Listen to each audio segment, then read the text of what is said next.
Olá, bom dia, meu caro amigo. É um grande prazer mais uma vez estarmos juntos. E esta manhã de sábado, antes de irmos à igreja, eu gostaria de deixar uma mensagem para você, meu caro amigo, minha cara amiga, você que me segue a partir de Angola e em outras partes dos países africanos, fora de Angola e na Europa e em outros lugares. Eu gostaria de refletir contigo pelo menos dois exemplos bíblicos de algumas pessoas que lutaram tanto e finalmente saíram vitoriosos. Por que é que eu busquei esses exemplos? Eu vou buscar esses exemplos. Porque há muita preocupação no seio dos irmãos, amigos, enfim. A preocupação prende-se pela falta de emprego, e outros sonham em fazer a faculdade, outros sonham em fazer o mestrado, outros sonham em fazer o médio, ensino médio, enfim. Então, muita preocupação. Mas o pano do fundo é mesmo estar empregado, ter um bom salário, para de alguma forma viver bem. Esta é a grande preocupação. Mas esta manhã eu gostaria de refletir contigo que, meu caro amigo, se você está passando por isso e este é o teu desejo de poder estar empregado, trabalhar e ganhar bem, ou então já está a trabalhar, quer de alguma forma aumentar, portanto, o status quo, não é? E por isso quer aumentar os estudos, o nível acadêmico, para poder, de alguma forma, estar equilibrado socialmente e financeiramente, não só. Parabéns, sim, parabéns. Mas deixa-me dizer-te uma coisa. Eh, Este não é o problema. O problema não é a falta de emprego. O problema não é a falta de... por não ter feito a faculdade. Enfim, não, este não é o problema. O maior problema é a falta de confiança em Deus e a falta de paciência. Nos últimos dias, notamos que as pessoas não confiam em Deus e também há um monte de gente que perde paciência, quer tudo já, quer o mediatismo agora, e, enfim, tal. Mas eu gostaria de chamar a tua atenção. Pelo menos dois exemplos na Bíblia de pessoas que, de alguma forma, souberam confiar em Deus e tiveram sucesso. No primeiro exemplo, está lá em Gênesis, o capítulo 38, 39, 40 adiante. Eu busquei a história de um jovem que primeiramente trabalhou ah, na empresa do seu pai, Jacó. O pai era Jacó e Jacó tinha 13 filhos, 12 rapazes e uma menina. E dentre esses filhos havia um que chamava-se José. Esse menino primeiramente trabalhou com o pai, não é? Em casa, naturalmente, enquanto seus irmãos cuidavam do rebanho. O trabalho dele era levar comida para os irmãos, levar alguma mensagem para os irmãos quando o pai mandava, enfim. Este era o primeiro emprego do jovem.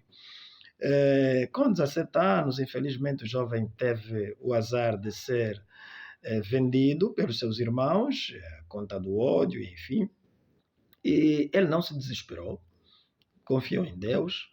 Depois foi vendido pela segunda vez pelos ismaelitas, que finalmente venderam para os egípcios. Foi parar a casa de um certo homem chamado Potifar, e lá teve que ter a sorte de ter o segundo emprego.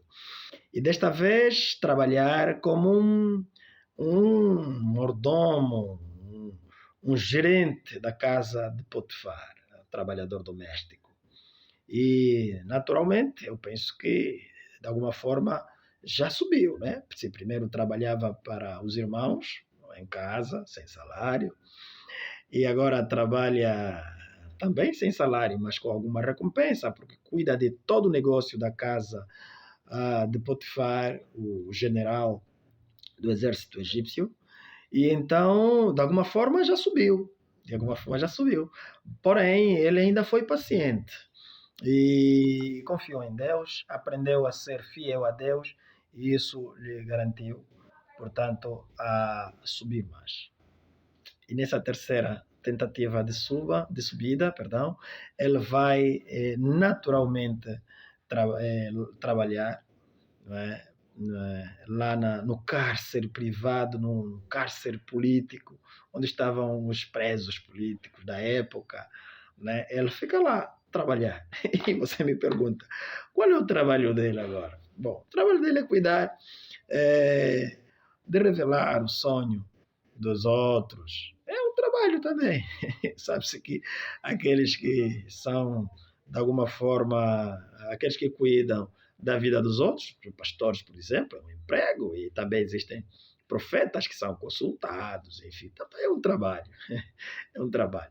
Bom, fora de brincadeira, o jovem e finalmente chegou a subir e se tornou governador no Egito. Bom, tudo isso porque, primeiro, aprendeu a confiar em Deus, segundo, ele foi, de alguma forma, paciente. Porque se não fosse paciente, José nunca seria o que foi. Nunca chegaria a ser, portanto, o primeiro-ministro, nunca chegaria a ser o que foi.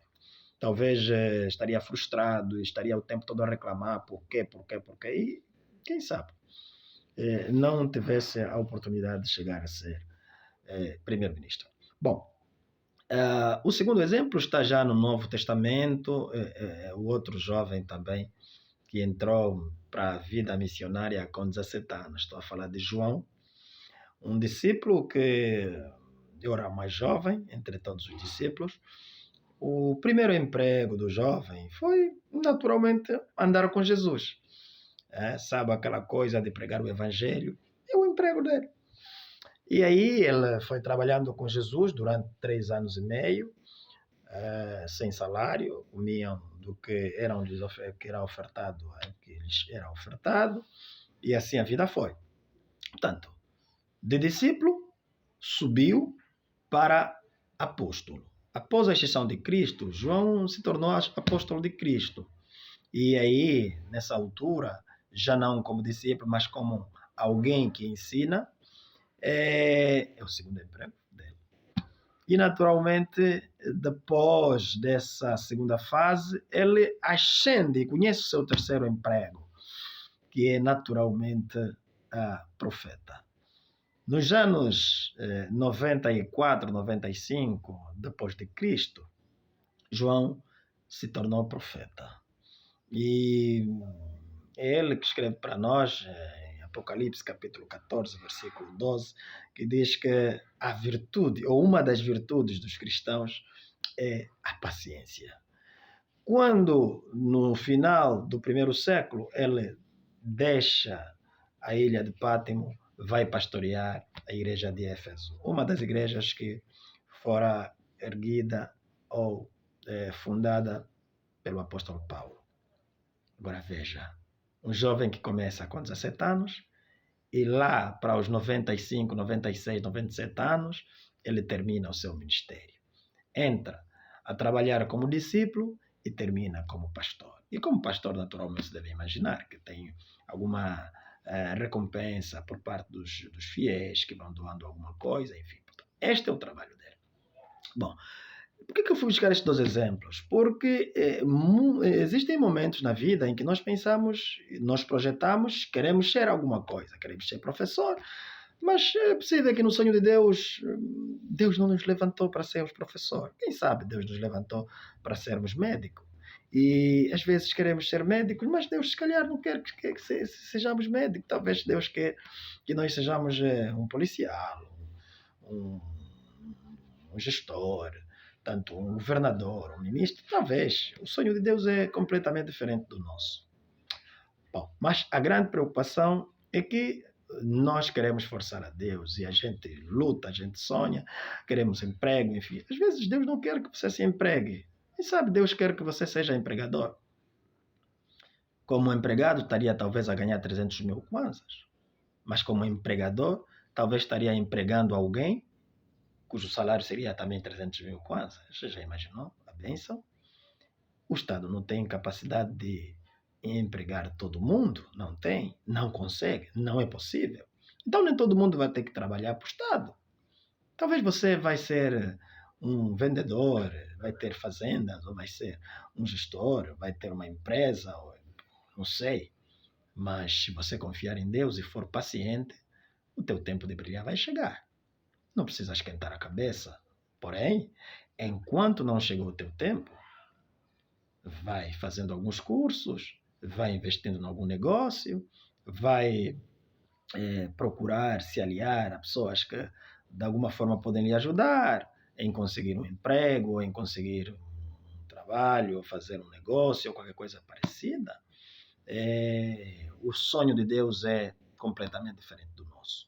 O que nós precisamos aprender é a confiar em Deus e dizer ao Senhor o que o Senhor quer, o que Deus quer que eu faça, o que Deus reservou para mim. Como seria bom se tu fosses, por exemplo, um empregador e tivesse que empregar parte da tua família, os teus vizinhos, teus amigos. Isso seria uma mais-valia, não é? Então, nós podemos ser a bênção para outras pessoas. Naturalmente, trabalhar para o Estado ou trabalhar para uma empresa privada é uma bênção. Mas trabalhar e dar trabalho a outras pessoas é uma bênção surreal, maior e uma das mais belas bênçãos. Pense nisso, reflita bastante e tenha um sábado feliz. Bom dia.